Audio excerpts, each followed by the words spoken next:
Hello, welcome to my talk today, Not Resisting What Is.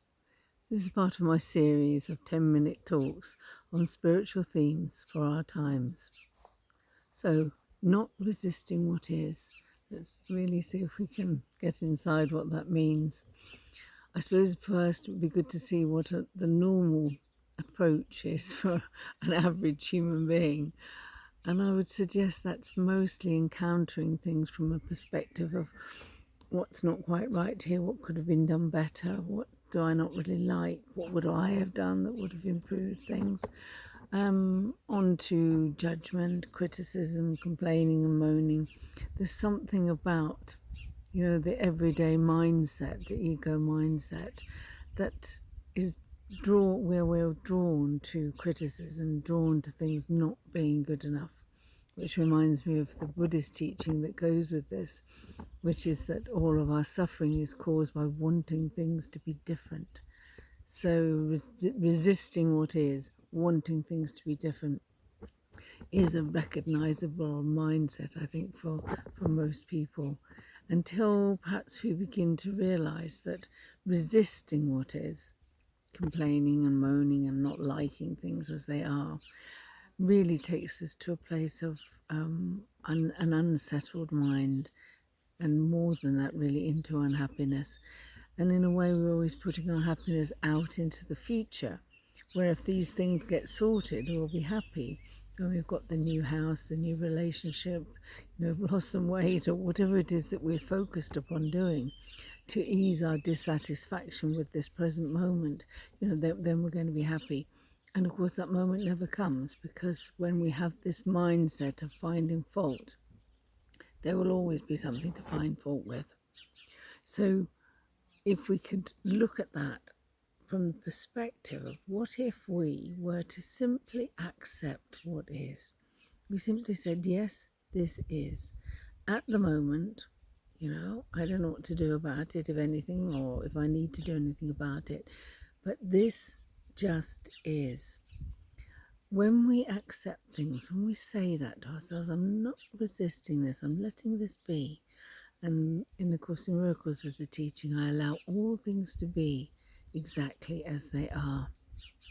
When we do that, what follows is peace. Sometimes it takes a bit of work to get there, because the egoic mind rises again and wants to keep resisting and not being happy with what is. But if we can get to that place, we can be determined to allow things to be, then in the peace that follows, there might well come an idea of what we could do that was useful. There was something, some action we can take, something we could say. There might not be.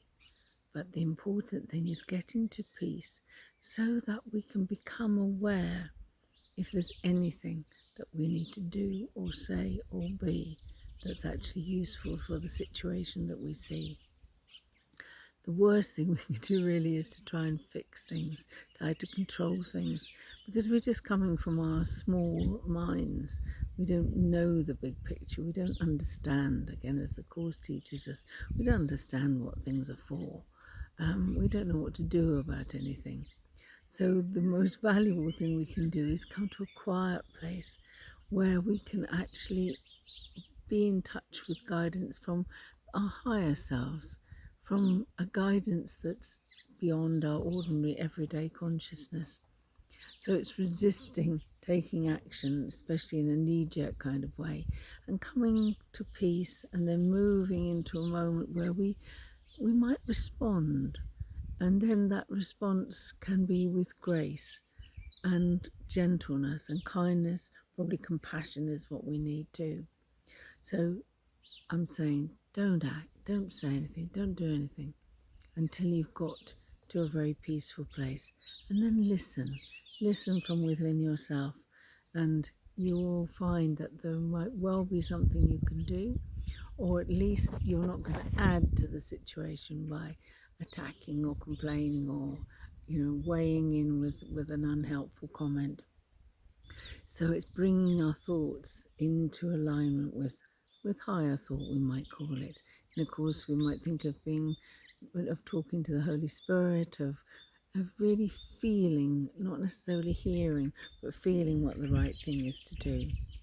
I like to think of it as being the presence of love in every situation. If you think in any situation where we think that's, think of it as being of darkness, like war and harm to other people, of lying and cheating and abuse, if we get in there and condemn that, we're actually adding to the problem. If instead we could become the presence of love from that place of understanding, of intuition, of inspiration, from wisdom, we find again what the Buddhists call right action. And we come from that quiet place where whatever we do will work, will be good, will be helpful. When we're in attack and judgment, we are not going to be doing anything helpful. So I'm thinking of that grace that comes to us when we're peaceful. And if we can think of ourselves as being in whatever situation that confronts us in any day, think of ourselves as being the presence of love. What would love do here? What would forgiveness do here? What would kindness and compassion do? And this is not a soft option. Often the actions that need to be taken from there are strong and clear and powerful, but they're not from attack, they're not from judgment, they're not from condemnation. They're coming from a place of profound love, which is the antidote to all our fear and guilt that causes the darkness in the first place. So what I'd like to do is just encourage you through meditation to bring those kind of thoughts into your regular way of thinking. So thoughts like, I allow all things to be exactly as they are. I am the presence of love. I allow things to be and await the peacefulness that comes to me in my surrender. I listen to higher guidance to find out if there's anything I need to do or say or be in this situation. It's our way of thinking that creates our experience of life. So those kinds of thoughts need to be, I think, included in our general repertoire of what we think, and replacing a lot of the judgmental thought, the unkind thought, the thought of retribution and punishment. Nothing good ever came of punishment either. I'm sure you remember as children, whenever you were punished, you ended up hating the person who punished you.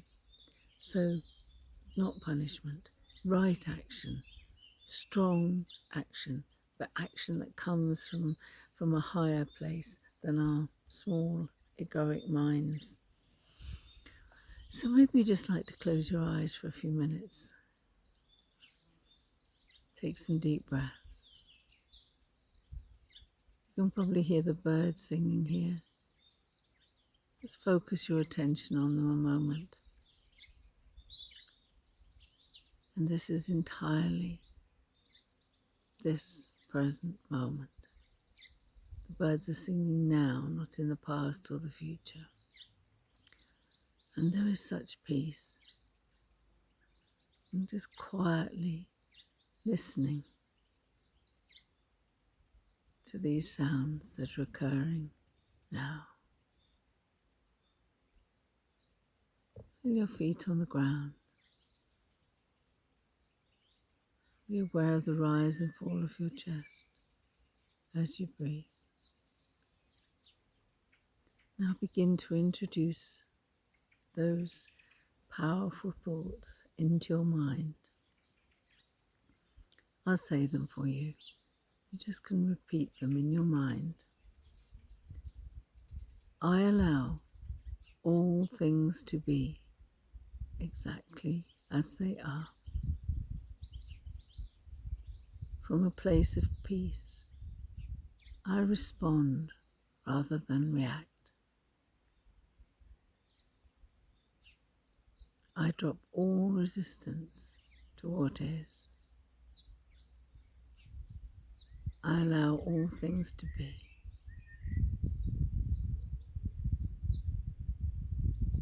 with grace. I act only upon my deep and inspirational inner guidance.